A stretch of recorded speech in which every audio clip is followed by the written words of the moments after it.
Hello everyone, প্রথমেই সকলকে বলি প্লিজ ইগনোর মাই ভয়েস, কারণ প্রচণ্ড পরিমাণে আমার শরীর খারাপ, তাই আমার ভয়েসটা একটু চেঞ্জ হয়ে গেছে। তো এই কাজটি ছিল আমার 28শে এপ্রিল 2025 কৌশিকদার বাড়িতে।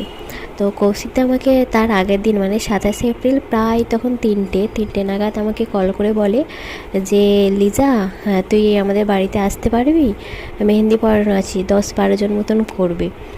আমি বললাম কবে? বলছে আজকেই।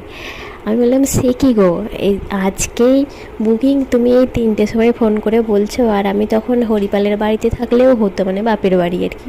আমি ডানকুনিতে আছি, তো ডানকুনি থেকে হরিপালে গিয়ে এই 3টের পর তারপর আবার মেন কথা হচ্ছে আমার কাছে অর্গানিক মেহেন্দি নেই না, এরকম হঠাৎ করে বললে থোড়ি সম্ভব, নাকি আবার 10-12 জন।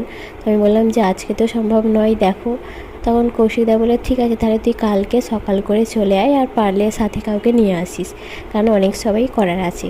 তো আমি কৌশিকদাকে বললাম যে তোমার কি সবসময় হঠাৎ করেই মনে পড়ে? কারণ এর আগে প্রায় বেশ কয়েক বছর আগে আমাকে ওরকম ফোন করে, হঠাৎ করে ফোন করে ওরকম বুক করেছিল, এবারেও ঠিক সেই।